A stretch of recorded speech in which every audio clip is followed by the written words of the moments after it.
Développement personnel, pourquoi ça ne marche pas? Bonjour à toutes et à tous, je suis Mylène Muller, la créatrice de cette chaîne YouTube. J'ai créé le site Les Défis d'Ephyzen et une méthode de coaching qui s'appelle le CAP, coaching de l'alignement au projet.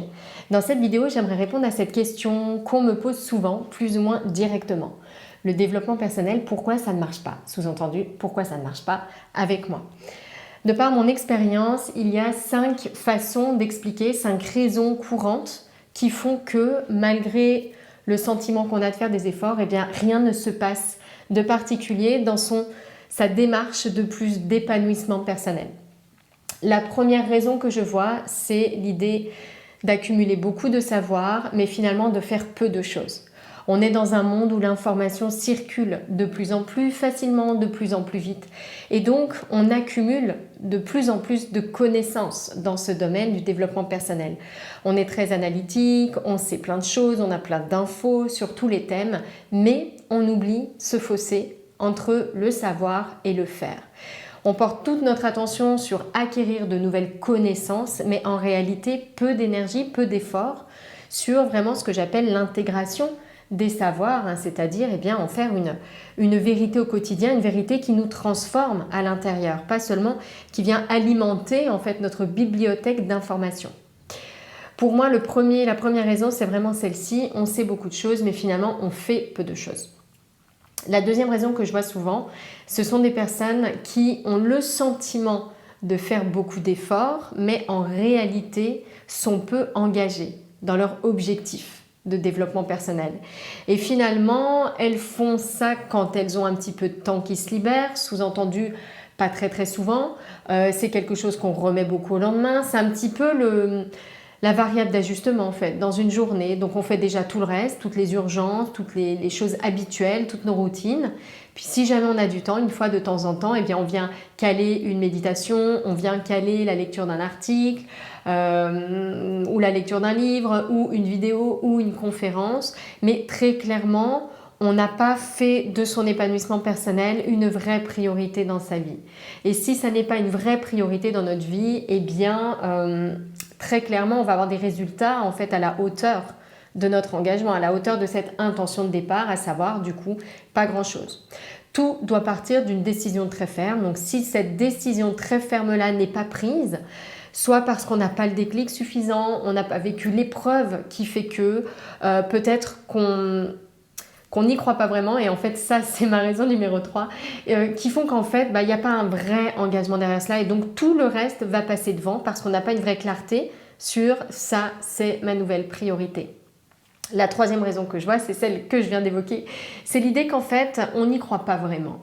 On n'y croit pas vraiment, alors soit parce qu'on est dans un environnement qui n'y croit pas, soit parce qu'on ne s'est pas suffisamment nourri de notre objectif réel, de notre destination, soit parce qu'on n'a pas une vision claire en fait de ce qu'on veut atteindre.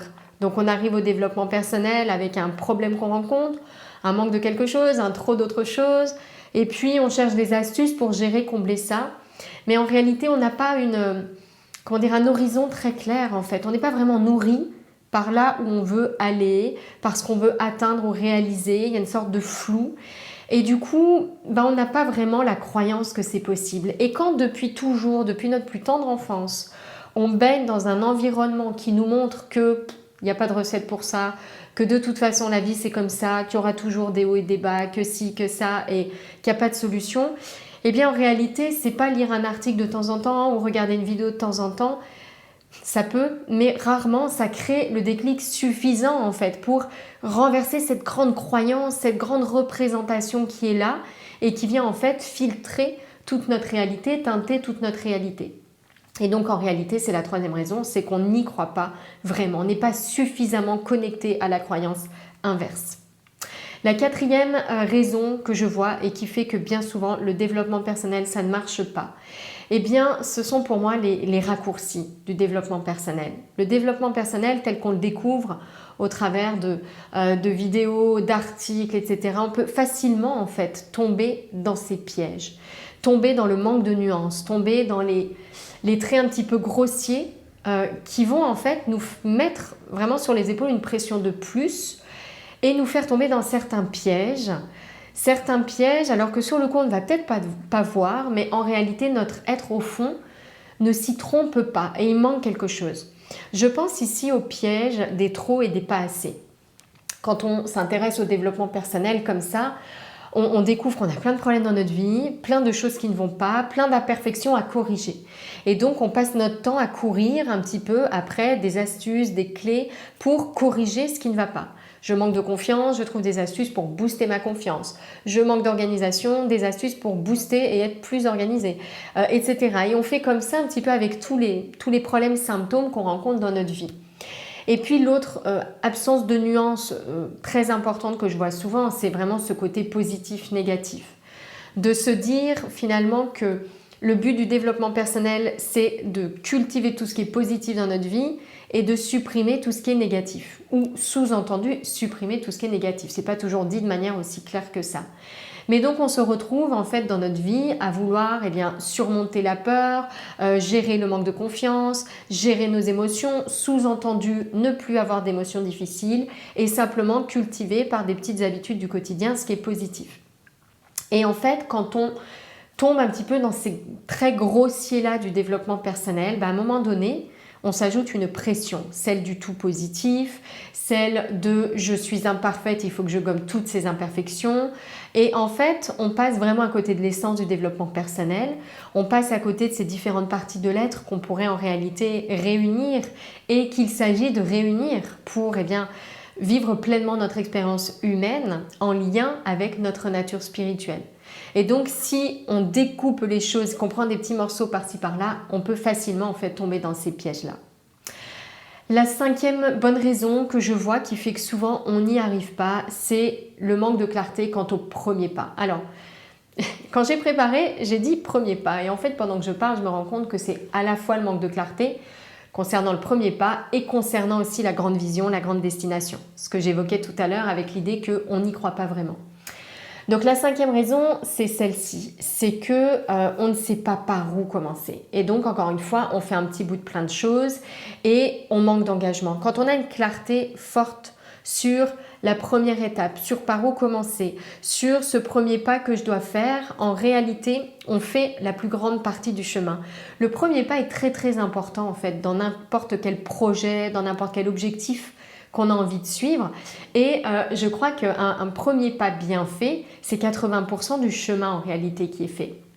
Parce que quand ce premier pas est juste, quand ce premier pas résonne, il vient en fait réveiller, on pourrait dire comme une flamme du mouvement, une flamme du changement, la flamme en fait de notre nature qui nous appelle et dont l'ignorance en fait crée toutes ces insatisfactions dans notre vie. Et donc ce premier pas-là est très important et quand on ne sait pas par où commencer, eh bien en réalité on va papillonner, on va se disperser, s'éparpiller et on aura vraiment du mal à aller au bout et à ce que quelque chose ressorte en fait de, j'allais dire positif, mais avec des nuances, vous voyez, quelque chose vraiment de concret qui se passe dans notre vie en termes de transformation. Voilà pour moi les 5 bonnes raisons qui font que la plupart du temps, le développement personnel, ça ne marche pas pour nous. Si vous avez envie d'aller plus loin et que cette approche-là vous parle, je propose une conférence qui s'appelle 8 étapes clés pour créer la vie qui vous ressemble. Et dans cette conférence, j'ai vraiment à cœur justement de faire ceci, de structurer sans tomber dans les pièges des raccourcis du développement personnel parce que je crois qu'il faut vraiment avoir une vision d'ensemble à la fois globale et en même temps précise pour ne pas tomber dans ces pièges-là. Je partage également la question extraordinaire par laquelle impérativement il est nécessaire de commencer son cheminement, encore une fois pour activer cette flamme et avoir l'énergie, l'élan, l'envie d'aller jusqu'au bout, de continuer son cheminement. Je vais vous mettre le lien en dessous vers cette conférence si vous ne l'avez pas encore vue. Merci beaucoup pour votre attention. N'oubliez pas de vous abonner à cette chaîne, de partager cette vidéo si vous pensez qu'elle peut être utile autour de vous. Passez une très très belle journée et à bientôt.